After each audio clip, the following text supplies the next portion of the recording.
ఇండియాలోనే #1 varicose veins hospital Avis vascular centre. నమస్తే రమగారు. నమస్తే జయ.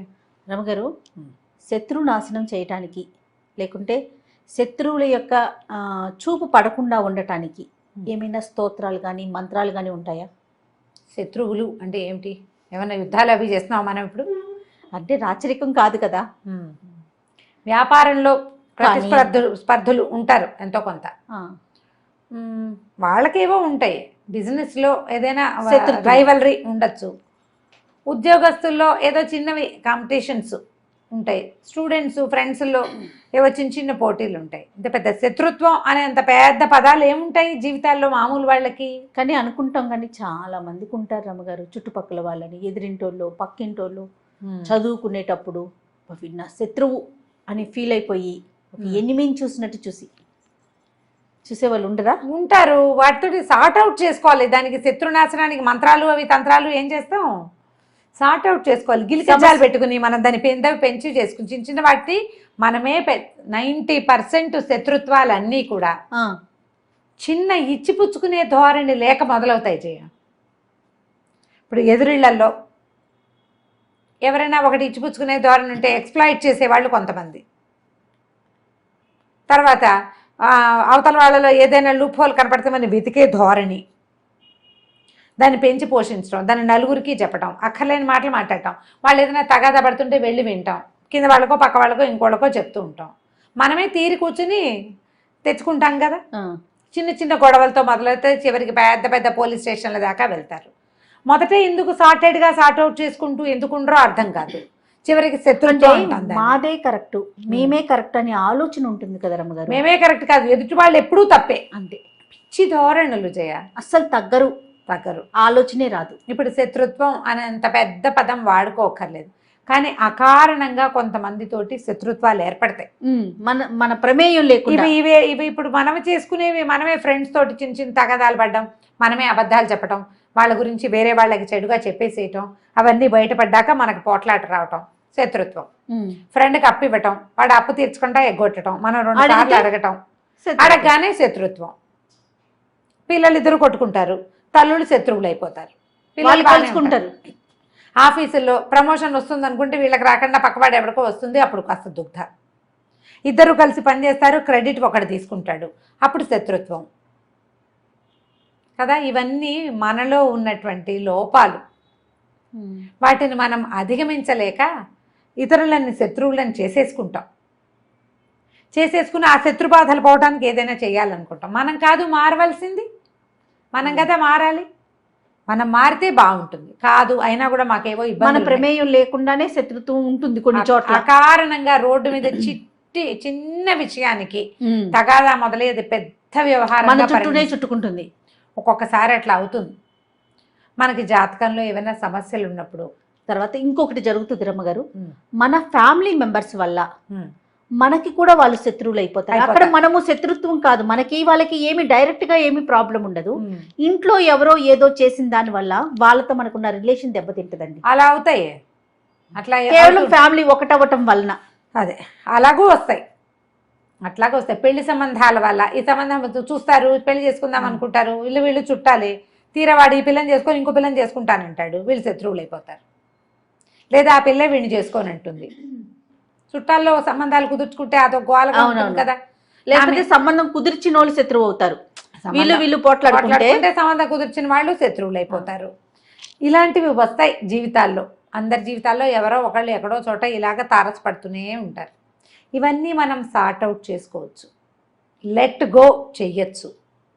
వీటిని సాధ్యమా రమ్మగారు? ఏం చేస్తాను జయ చెప్పు? సాధ్యం కాదు. ఏమిటి చేస్తావు? నీకు సాధ్యం కాకపోయినా రాత్రి అవుతుంది, తెల్లారుతుంది, రోజు గడిచిపోతుంది.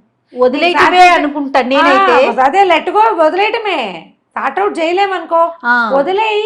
అదే లెట్ గో చేయటం. మనం ఎంత ప్రయత్నం చేస్తున్నా ఎదుటి వారి వైపు నుంచి రాకపోతుంది అనుకోండి, ప్రయత్నం చేయడం కరెక్ట్ కాదు కదా. శుద్ధ వేస్ట్ వాళ్ళని వదిలేయటమే.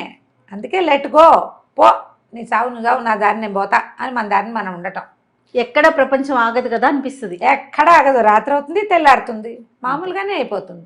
కాకపోతే మనకి తరచుగా ఇట్లా అకారణంగా పెద్దగా మన ప్రమేయం ఎక్కువ లేకుండా అంటే నీ ప్రమేయం ఉండి పోట్లాట వస్తే కాదు నేను చెప్పేది. మనం పాజిటివ్ థింగ్స్, అత్యద్భుతమైన విషయాలు మనం సొంతం చేసుకునేటప్పుడు కూడా మన తప్పు లేకుండా చేసుకోవాలి. మనదే తప్పు లేకుండా, మన ప్రమేయం లేకుండా, మనం సరిగ్గా ఉండి కూడా మనకి ఇతరులతోటి సమస్యలు వస్తూ ఉంటాయి. సుదర్శన మంత్రాన్ని ఆవాహన చేసి పెట్టుకోవాలి. ఆవాహన చేయాలంటే ఆవాహన పెద్ద మాట వాడుతున్నా అది కాదు.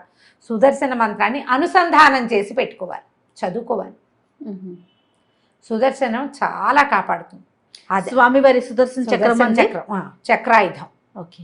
ఈ చక్రాయుధానికి ప్రత్యేకంగా దేవాలయాలు అవి మనకేం కనపడవు. అవునవును. కొన్ని చోట్ల దేవాలయంలో సుదర్శన నరసింహస్వామి, ఒకవైపు సుదర్శనమూర్తి, రెండో వైపు నరసింహమూర్తి ఉన్న ప్రతిమలు కనిపిస్తాయి మనకు అక్కడక్కడ. స్వామివారి దేవస్థానాల్లో సుదర్శన చక్రతాళ్ వారు మనకి లోపల దర్శనమిస్తాడు. సుదర్శన చక్రం ఉంది ఇక్కడ ఈ దేవాలయంలో. బ్రహ్మోత్సవాలప్పుడు చక్రస్నానం చేయిస్తారు. ఆ సుదర్శన చక్రాయుధాన్ని ఆ మంత్రాలు, ఆ శ్లోకాలని మంత్రంగా తీసుకోవద్దు, శ్లోకాలని అనుసంధానం చేసి పెట్టుకుంటే మనకి ధైర్యంగా ఉంటుంది. ఆయన మనకి వెన్నుతోడుగా ఉంటాడు. భగవంతుడిని మనం విష్ణుమూర్తికి సంబంధించిన స్తోత్రాలు చదువుకుంటాం, కానీ దాంతోపాటుగా ఇలా కనుక సుదర్శన షట్కం, సుదర్శన పంచరత్నాలు, సుదర్శన పంచకం కూడా ఉంది, 5 శ్లోకాలు. షట్కం అని 6 శ్లోకాలు ఉన్నాయి. సుదర్శన కవచం, ఇవి చాలా ఎక్సలెంట్గా ఉంటాయి. మంచి టఫ్గా కూడా ఉంటాయి శ్లోకాలు. ఎవరితోటైనా చెప్పించుకుని చదువుకోండి. మీరే స్వయంగా చదువుకోగలిగి కొంచెం 4 సంస్కృత ముక్కలతో నోరు తిరుగుతుందంటే నిదానంగా తప్పులు లేకుండా నేర్చుకుని రోజువారీ చదువుకోండి. ఇతరులతో శత్రుత్వాలు రాకుండా ఉంటాయి. దీంతోపాటు నేను మామూలుగా మేము రెగ్యులర్గా చేసే పంచాయుధ స్తోత్రం, విష్ణు పంచాయుధాలు. స్వామివారికి 5 ఆయుధాలు ఉన్నాయి. మామూలుగా మనకేం కనపడతాయి, శంఖచక్రాలు పట్టుకుని కనిపిస్తాడు. అవును కదా. ఇప్పుడు చక్రం ఆయుధం, ప్రయోగంగా పనిచేస్తుంది. అది శంఖం ఆయుధం కాదు, కానీ యుద్ధ సన్నద్ధిని సూచించే సాధనం. శంఖ చక్రాలతోటే హరి కనపడతాడు మనకి. వీటితో పాటు అయ్యవారు పట్టుకునేది గద ఒకటి కనిపిస్తుంది. శంఖచక్ర గదా పద్మహస్తుడుగా కనిపిస్తాడు స్వామి. పైన 2 ఊర్ధ్వహస్తాలలో శంఖచక్రాలుండి కింద గద పద్మము పట్టుకుని ఉంటాడు. సాత్విక స్వరూపుడు. ఇది కూడా ప్రయోగ భంగిమలో ఉండదు. చక్రం స్థిమితంగా ఉంటుంది. పద్మం పట్టుకున్నాడంటే స్థిమితంగా నువ్వేదో చెప్పుకో, నేను వింటాను అని చెప్తాడు. అయితే స్వామికి ఇంకో 2 ఆయుధాలు ఉన్నాయి. ఖడ్గము, నందకం దాని పేరు. తర్వాత శార్ంగం అనే ఒక విల్లు, శార్ంగాయుధపాణి అని చెప్తారు స్వామిని. విష్ణు సహస్రనామాల్లో శంఖీ చక్రీచ నందకి వినపడుతుంది. అవును. వనమాలి గదీశార్ంగి శంఖీ చక్రీచ నందకి శ్రీమాన్నారాయణో విష్ణుర్వాసుదేవోభిరక్షతు. వాసుదేవుడనే పేరుతోటి ఉన్నటువంటి విష్ణు స్వరూపం నన్ను రక్షించుగాక. వనమాలి గది శార్ంగి, ఆయన పైగా ఒట్టిగా శంఖచక్రాలు పుచ్చుకుని లేడు, వనమాల కూడా వేసుకుని ఉన్నాడు. ఆ యుద్ధ స్వరూపంలో ఆయుధాలు ధరించి వనమాలని కూడా ధరించి ఉన్నాడు ఆయన. సాత్విక రూపుడు, నువ్వు అడిగితే వింటాడు, ఎవరి మీదకో దూకడు. నువ్వు అడిగితే వింటాడు, నువ్వు అడిగిన చోటికి వెళ్తాడు, నీకు ఎక్కడ కావాలో అక్కడ సవేస్తాడు. ఈ వనమాలని గదని గది శార్ంగి. ఈ శార్ంగం ఏంటంటే ఆయన తాలూకు ధనుస్సు. ఇప్పుడు ధనుస్సు ఉన్నవాడికి అంబుల పొది ఉంటుంది కాదు వెనకాల, ఖచ్చితంగా ఒట్టి ధనుస్సు పట్టుకోడు, అమ్ముల పొది కూడా ఉంది. దాని పేరు చెప్పరు, శార్ంగమే ఆయన ఆయుధం. శంఖి చక్రీచ నందకి, ఈ నందకం అనే ఖడ్గం. ఈ నందక ఖడ్గమే అన్నమాచార్యుల వారి అవతారం అని చెప్తారు. ఆ అన్నమాచార్యుల వారి తల్లికి గర్భంలోకి ఆ నందక ఖడ్గం ప్రవేశించిందని చెప్తారు. ఆ ఖడ్గమే ఇలా అన్నమాచార్యుల వారిలాగా జన్మించింది అని. ఈ 5 ఆయుధాలతోటి ఉండేటువంటి పంచాయుధ స్తోత్రం సాత్వికంగా ఉంటుంది. కొంచెం టఫ్, ఎక్కువ టఫ్ కాదు, తేలికగా నేర్చుకోవచ్చు. ప్రయత్నం చేసి పంచాయుధ స్తోత్రాన్ని నిత్య అనుసంధాన శ్లోకాలలో పెట్టుకోండి. ఈ పంచాయుధ స్తోత్రం మనకి ధైర్యాన్ని ఇస్తుంది, బలాన్ని ఇస్తుంది. నిద్రలో మెలకు వచ్చి నిద్ర పట్టకపోతే చదువుకోవచ్చు, పిల్లలు బెదిరినప్పుడు చదువుకోవచ్చు, పిల్లలకి తరచుగా అనారోగ్యాలు వస్తుంటే చదువుకోవచ్చు, దిష్టి తగిలింది అనిపించినప్పుడు చదువుకోవచ్చు. అనారోగ్యంగా ఉండి ఆపాటంగా జ్వరాలు అప్పుడు పిల్లలు ఏడ్చి గోల పెట్టేస్తూ ఉంటారు. అలాంటప్పుడు ఏమైనా పడి చిన్న పొన్న దెబ్బలు తగిలించుకున్నప్పుడు, యాక్సిడెంట్ అప్పుడు, ఎక్కడైనా చిక్కుపడిపోయినప్పుడు, చిక్కడిపోయి మనం ఎటెళ్లాలో తెలియని స్థితి, ఈ అన్ని పరిస్థితుల నుంచి ఈ పంచాయతీ స్తోత్రం మనల్ని రక్షిస్తుంది. నమ్మికతోటి దృఢత్వంతో చదువుకోవాలి దాన్ని. ఉపదేశం అవసరం లేదు. ఎవరైనా గురువు ఉపదేశిస్తే ఉపదేశంగా తీసుకుంటే ఇంకా ఫలితం లభిస్తుంది. నిత్యధారణ ఉన్నవాళ్ళు ఎవరైనా మనకు ఉపదేశిస్తే అద్భుతమైన ఫలితం లభిస్తుంది. నాకు నిత్యధారణే ఉంది, నేను రోజు చదువుతాను. దాదాపుగా నాకు 10-12 సంవత్సరాల వయసు వచ్చినప్పటి నుంచి రోజువారీ చదువుకునే అలవాటు ఉంది. మా ఇంట్లో అందరికీ ఉంది. మా నాన్నగారు చదివేవారు, నాయనమ్మ చదివేది. మా ఇంట్లో ఇప్పుడు నేను చెప్పినవన్నీ చేస్తాం. అట్లా తెలియదు. చంటి పిల్లలు ఏడుస్తుంటారు క్రాంకీగా, ఎందుకు ఏడుస్తాడో తెలియదు. అప్పుడు కూడా మేము 5 సార్లు పంచాయతీ స్తోత్రాన్ని 5 times చదవడం పద్ధతి. ఇది అలవర్చుకుంటే శత్రు బాధలు అని మనం ఏవిగా భావిస్తున్నామో, మనకి దిష్టి తగులుతోంది తరచుగా, ఇతరులు అకారణంగా మన మీద పోట్లాటకు వస్తున్నారు, అకారణంగా పాయింట్ హైలైటెడ్, గుర్తుపెట్టుకోండి. నువ్వే దూకితే కాదు, నిన్ను రక్షించదు. ఇది ఈ పాజిటివ్ ఎనర్జీ నీకు వెన్ను తోడు, ఎప్పుడు నీకు తోడు అవసరమైతే, నువ్వే కాట్ల కుక్కలాగా పడితే మాత్రం కాదు. యుద్ధకాంక్ష నీకుంటే కాదు. నేను యుద్ధాన్ని కాంక్షిస్తున్నా, మీరు నాకు సహాయంగా రమ్మంటే భగవంతుడు రాడు. యుద్ధంలో ధర్మం ఉండాలి, అప్పుడు వస్తాడు. అధర్మ యుద్ధానికి ఏ పాజిటివ్ ఎనర్జీ మన వెనకాల నుంచోదు. అవునండి, పాజిటివ్ ఎనర్జీ ఎప్పుడు కూడా సరైన దాని వెనకాల నిలబడుతుంది. అప్పుడు ప్రకృతి కూడా అనుకూలిస్తుంది మనకి.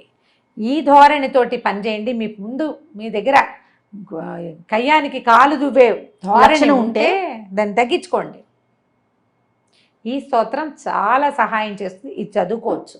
సుదర్శన ఆయుధానికి సంబంధించినటువంటి సుదర్శన షట్కము, పంచకము, తర్వాత సుదర్శన కవచము, సుదర్శన మంత్రము, సుదర్శన మాలా మంత్రము అని కూడా ఉంది. స్తోత్రనిధి అని ఒక యాప్ ఉంది, మనకి ఆండ్రాయిడ్ ఫోన్ ఉంటే కనపడతాయి.